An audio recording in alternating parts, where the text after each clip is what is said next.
C'est l'histoire d'une femme de 34 ans qui n'était pas encore mariée à cet âge. Un jour, elle a enfin rencontré quelqu'un et était très heureuse, car elle pensait que c'était peut-être sa dernière chance de se marier. Elle s'est beaucoup intéressée à cet homme, mais elle a vite remarqué que sa mère n'était pas très contente. Comme le fiancé avait presque le même âge qu'elle, ils étaient tous les deux pressés de se marier et ont fixé une date. Pourtant, à mesure que le mariage approchait, la mère de l'homme semblait de plus en plus fâchée. Juste avant le mariage, la mère du fiancé a demandé une réunion avec tout le monde, elle-même, son fils, la future mariée et la mère de celle-ci. Pendant la réunion, quelque chose de triste s'est passé. La mère du fiancé a demandé à voir la pièce d'identité de la future mariée. La femme, surprise, a demandé pourquoi. La mère a insisté et quand elle a vu la date de naissance, elle a dit « Oh non, tu as 34 ans?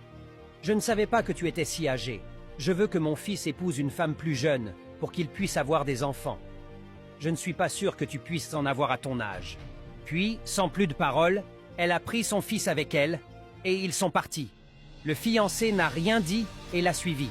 La femme est tombée dans une grande tristesse et a souffert pendant longtemps.